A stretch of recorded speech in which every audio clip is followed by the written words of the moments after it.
और इसलिए कांग्रेस की कोशिश किसी भी तरह वोटों का बंटवारा करने का कॉन्ट्रैक्ट लिया है और बीआरएस कांग्रेस को वोटों का बंटवारा कराने के लिए तिजोरी खुली करके बैठ गई है।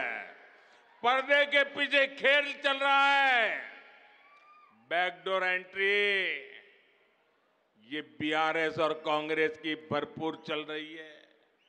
इसके लिए वो राज्य की अन्य कमजोर पार्टियों को अपना सहारा बना रहे हैं। आज जब तेलंगाना में बीआरएस की हार तय है, बीआरएस का पराजय तय है, बीआरएस का जाना तय है, तो कांग्रेस ने पर्दे के पीछे बीआरएस से गठबंधन कर लिया है। कर्नाटका चुनाव में बीआरएस ने कांग्रेस की जमकर मदद की थी और अब इस चुनाव में कांग्रेस अपना कर्ज उतार रही है, क्योंकि कर्नाटक में भरपूर खजाना ये तेलंगाना की जनता से लूटा हुआ माल कर्नाटका में कांग्रेस को दे दिया गया ताकि वहां कांग्रेस जीत जाए, फिर उसको मिलकर के तेलंगाना में जिल जाए। ये बीआरएस खेल करती है भाइयों। मैं आज पहली बार एक रहस्य खोलने जा रहा हूं। खोल दूं? सच बता दूं? बता दूं? बता दूं भाइयों? पहले कभी नहीं बताया, आज बता देता हूं। और मेरे पत्रकार मित्रों से भी कहता हूं, जांच करवा लेना। 100% सच्चाई बताने आया हूं मैं आज। जब हैदराबाद म्युनिसिपल कॉरपोरेशन का इलेक्शन हुआ, भारतीय जनता पार्टी 40-45 सीटें जीत करके आ गई। 48 किसी को बहुमत नहीं मिला। केसीआर को सपोर्ट की जरूरत थी और आपने देखा होगा हैदराबाद कॉरपोरेशन के चुनाव के पहले वो एयरपोर्ट में पूरी फौज लेकर के मेरा स्वागत करने के लिए आते थे, बढ़िया बढ़िया माला पहनाते थे, बहुत सम्मान करते थे, याद है ना? फिर क्या हुआ भाई? अचानक बंद हो गए। अचानक इतना गुस्सा क्यों निकल रहा है? इसका कारण यह है कि हैदराबाद के चुनाव के बाद, ये भी तारीख चेक कर ले मीडिया वाले, वो दिल्ली मुझे मिलने आए, बहुत बढ़िया मुझे शाल उड़ाई, बहुत मुझे आदर किया और इतना प्यार दिखाया, इतना प्यार दिखाया, ये केसीआर के कैरेक्टर में ही नहीं है।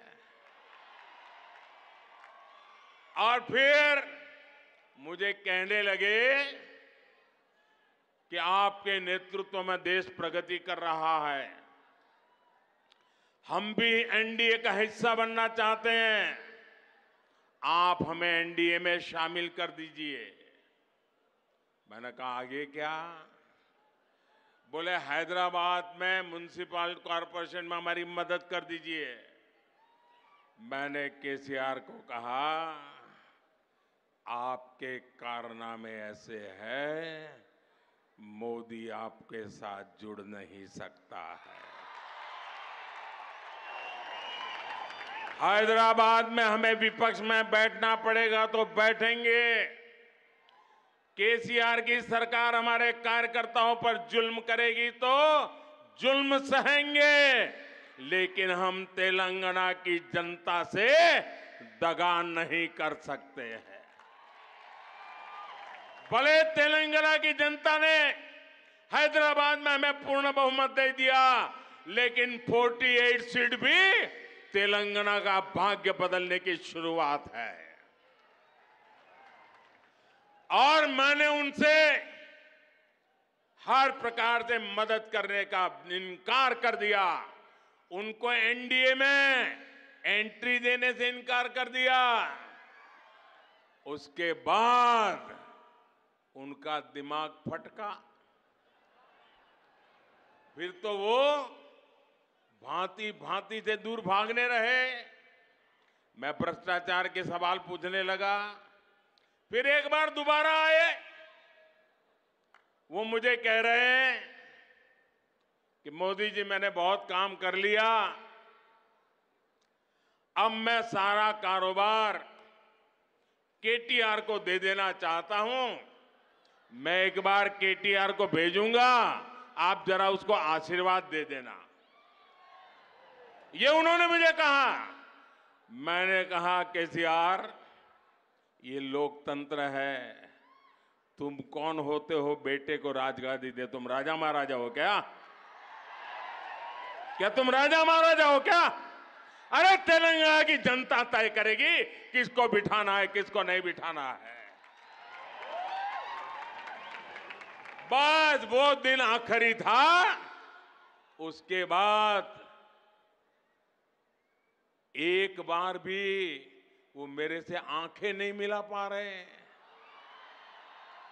मेरा परछाया भी देखने की हिम्मत नहीं बची उनकी। आप देखा, अभी मैं सरकारी कार्यक्रम करके आया, कोई भ्रष्टाचारी मेरे बगल में बैठ करके मेरा ताप सहन नहीं कर सकता है, इसलिए भाग रहे हैं। मेरे परिवारजनों, कांग्रेस ने अब एक नई बात शुरू की है। ये तो मैंने केसीआर का पुराण बताया। अब कांग्रेस ने सत्ता भूख के लिए, सत्ता हथियाने के लिए एक नई भाषा बोलना शुरू किया है, नई बातें बोलना शुरू किया है। आजकल क्या कह रहे हैं? जितनी आबादी उतना हक।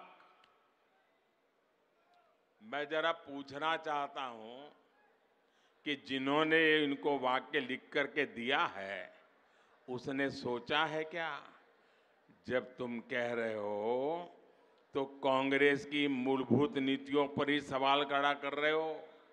जब आप कहते हो जितनी आबादी उतना हक, इसका मतलब ये हुआ कि अब कांग्रेस घोषणा करे, क्या आप अल्पसंख्यकों के विरोधी है क्या? कांग्रेस स्पष्ट करे, आप दक्षिण भारत के विरोधी है क्या? मैं सिद्ध करता हूं, उनकी ये नई सोच दक्षिण भारत के साथ घोर अन्याय करने वाली सोच है।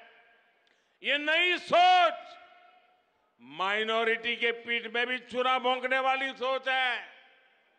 आजकल देश में अगले